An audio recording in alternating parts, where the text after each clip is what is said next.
మత మార్పిడుల విషయం ఊకే గోల గోల చేస్తుంటారు. అయి మతం మార్పిస్తున్నారు, మతం మార్పిస్తున్నారని. తప్పేంటి నాకంటే ఎప్పటినుంచో ఉన్న డౌట్ ఏంటంటే, మన వ్యక్తి స్వేచ్ఛ, ఓకే. మత స్వేచ్ఛ ఉంది. మన ఇష్టమైన భావాల్ని మనం ఎంచుకునే, ఇష్టమైన మతాన్ని ఎంచుకునే స్వేచ్ఛ మనకుంది.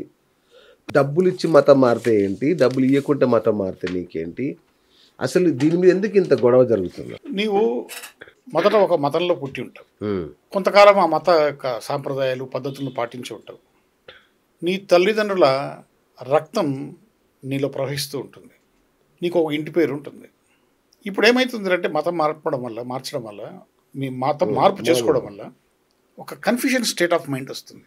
ఓకే. మతం మారిన వాడికి కొత్త మతంలో ఒక మత్తు కనిపిస్తుంది. వాడు ఆ మతాన్ని అనుసరించడం కంటే విడిచిపెట్టినటువంటి మతం మీద విపరీతమైన ద్వేషాన్ని కక్కుతాడు. దీన్ని అనుసరించడు వాడు.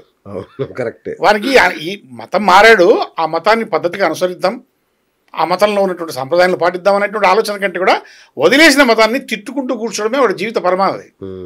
నేను అందుకని చెప్పేదానంటే, మీరు మతం మార్చుకోదలుచుకుంటే మొదట మీ బ్లడ్ గ్రూప్ను మార్చుకోండి, తర్వాత మీ అమ్మను మార్చుకోండి, తర్వాత మీ నాన్నను మార్చుకోండి, తర్వాత మీరు మతం మారండి.